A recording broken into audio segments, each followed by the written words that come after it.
Salam pemirsa, jumpa lagi di channel Mata Ketiga bersama saya Reza. Terima kasih untuk Anda pemirsa setia yang mengikuti dan menonton Inspirasi Mata Ketiga. Pada episode Mata Ketiga kali ini, Mata Ketiga akan membahas tentang peradaban super dewa. Di galaksi yang maha luas dan indah ini, manusia tampaknya bukan satu-satunya peradaban yang ada di alam semesta. Jika ada peradaban yang tak terhitung banyaknya di alam semesta, lalu bagaimana manusia membedakan dengan lebih baik tingkat kemajuan dari peradaban ini?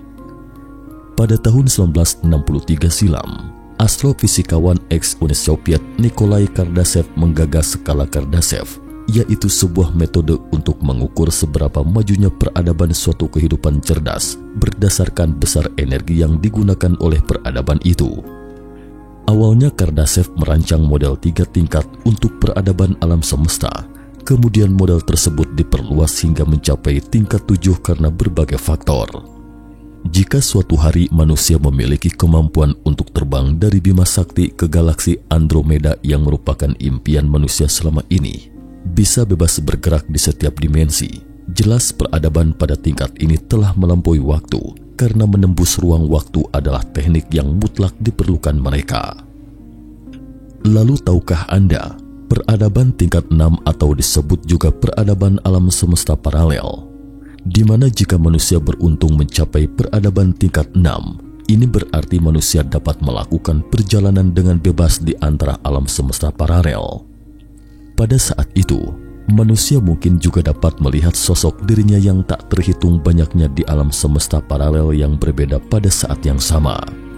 Perlu dicatat, kehidupan peradaban ini telah berkembang menjadi keadaan superposisi di mana energi dan materi dapat diubah menjadi satu sama lain, mewujudkan perjalanan antar alam semesta independen dengan dunia paralel lainnya, juga dapat beradaptasi dengan hukum fisika dari dimensi manapun di alam semesta yang berbeda. Mereka bahkan bisa mengendalikan alam semesta karena peradaban tingkat ini dapat mengatur dan merumuskan semua hukum alam semesta, karena itulah memiliki gelar Raja Alam Semesta. Peradaban tingkat 6 hanya bisa disebut sebagai pengelola alam semesta, bukan pencipta alam semesta. Jelas sekali, ada perbedaan esensial antara pengelola dan pencipta. Asal tahu saja, peradaban tingkat 7 adalah peradaban tertinggi di alam semesta.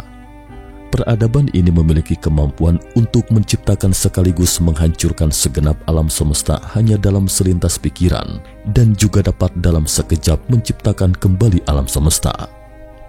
Sebenarnya setelah peradaban tingkat 6 mempelajari alam semesta paralel dalam waktu yang lama, mereka akhirnya memahami satu prinsip kebenaran. Setelah ratusan miliar tahun, mereka juga akan mengungkapkan asal mula alam semesta, dan tahap alam semesta saat ini mungkin merupakan produk dari peradaban tingkat 7 sebelumnya.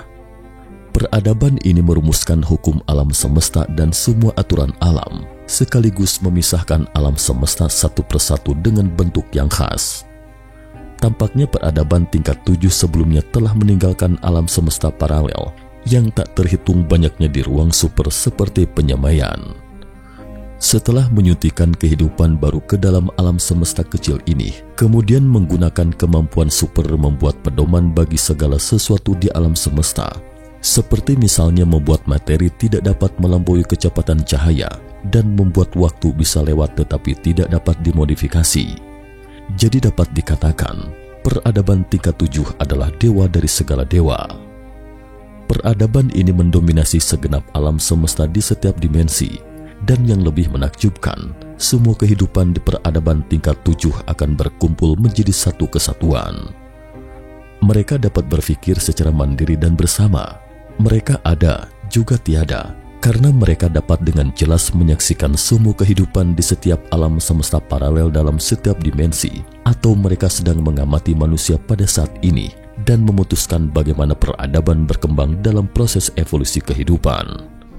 Ada pandangan yang mengatakan bahwa Yesus atau Konfusius yang terkenal dalam sejarah manusia itu adalah proyeksi dari kehidupan peradaban tingkat 7. Mereka ditugaskan menetapkan etika dan moralitas bagi peradaban yang lebih rendah. Ketika peradaban manusia telah berkembang ke tingkat tertentu, kehidupan peradaban tingkat 7 akan membantu peradaban yang lebih rendah untuk memasuki era teknologi, seperti misalnya fisikawan hebat Albert Einstein, Sir Isaac Newton, dan tokoh hebat lainnya. Atau dengan kata lain, mereka mungkin sosok kehidupan dari peradaban tingkat 7. Karena keterbatasan aturan Tuhan, mereka hanya dapat mengingatkan peradaban manusia, tetapi tidak dapat sepenuhnya bersinergi dalam meningkatkan peradaban manusia. Secara teori tidak ada peradaban manapun yang bisa menembus tingkat 7. Dengan asumsi bahwa seluruh alam semesta merupakan wujud yang memiliki otak dan dapat berpikir, maka tidak sulit bagi manusia untuk memahami teori bahwa peradaban tingkat 7 adalah alam semesta itu sendiri, karena mereka telah terintegrasi sempurna ke dalam multidimensi. Lalu seperti apakah keberadaan peradaban tingkat 7 ini? Manusia tidak pernah dapat menggambarkannya dengan kata-kata untuk menjelaskan secara rasional. Manusia hanya dapat membuat penalaran sederhana melalui pemikiran, karena mereka adalah pencipta yang telah menetapkan segalanya, dan mereka juga memiliki kemampuan transformasi 11 dimensi, mampu mengobservasi dan mampu mengendalikan. Segala sesuatunya dari waktu ke ruang, dari makro hingga mikro diciptakan olehnya. Untuk menciptakan sebuah alam semesta, semudah manusia menyalakan lilin, dan yang dilakukannya adalah menjaga agar lilin-lilin itu terus menyala tanpa henti. Manusia bahkan menganggap peradaban ini menciptakan permainan alam semesta, dan semua dimensi alam semesta tak lebih dari tambahan karya mereka. Sebagai manusia dengan peradaban tingkat 0 di mana sampai pada batas tertentu, kita tidak memiliki kemampuan juga tidak memenuhi syarat untuk memahami wujud sebenarnya dari dunia ini. Ketika peradaban dewa menganggap mereka adalah bentuk peradaban terakhir, mereka sebaliknya justru menyadari satu hal yang mengerikan, karena mereka dapat menciptakan alam semesta baru. Lalu siapa yang menciptakan mereka? Ini adalah peradaban tingkat 7, sebuah eksistensi yang sama sekali tidak diketahui atau bahkan di luar kognisi peradaban dewa. Peradaban ini disebut peradaban yang tidak diketahui, karena peradaban tingkat 7 mungkin telah sepenuhnya melampaui batas yang dapat dipikirkan manusia sekarang, tidak terbayangkan, tidak dapat diprediksi teks, gambar, dan suara apapun. Di hadapan peradaban tingkat 7, kita kehilangan kemungkinan untuk menggambarkannya. Di tengah malam ketika Anda menenangkan jiwa dan raga, apakah Anda memikirkan masalah seperti ini? Apakah hanya ada satu peradaban di seluruh tata surya Bima Sakti atau bahkan alam semesta yang maha luas ini? Apakah kita ini makhluk yang kecil tak berarti dan kesepian di alam semesta yang luas ini? Jelas, kehidupan di peradaban kosmik ini maha tahu dan maha kuasa. Mungkin terlalu dini untuk membicarakan peradaban tertinggi di alam semesta. Jika peradaban manusia beruntung berkembang dalam waktu yang lama, tidak pernah mengalami bencana yang menghancurkan dalam proses perkembangan itu, maka kecepatan perkembangan peradaban manusia akan semakin cepat. Akan tetapi, mungkinkah manusia berkesempatan menunggu sampai tingkat peradaban ditingkatkan? Akankah keberadaan manusia akan terus berlanjut? Bagaimana pendapat teman-teman tentang ini? Jangan lupa tinggalkan pesan di kolom komentar. Terima kasih telah menyaksikan video ini. Jangan lupa kunjungi selalu channel Mata Ketiga untuk mengetahui informasi tentang peristiwa misterius lainnya. Salam.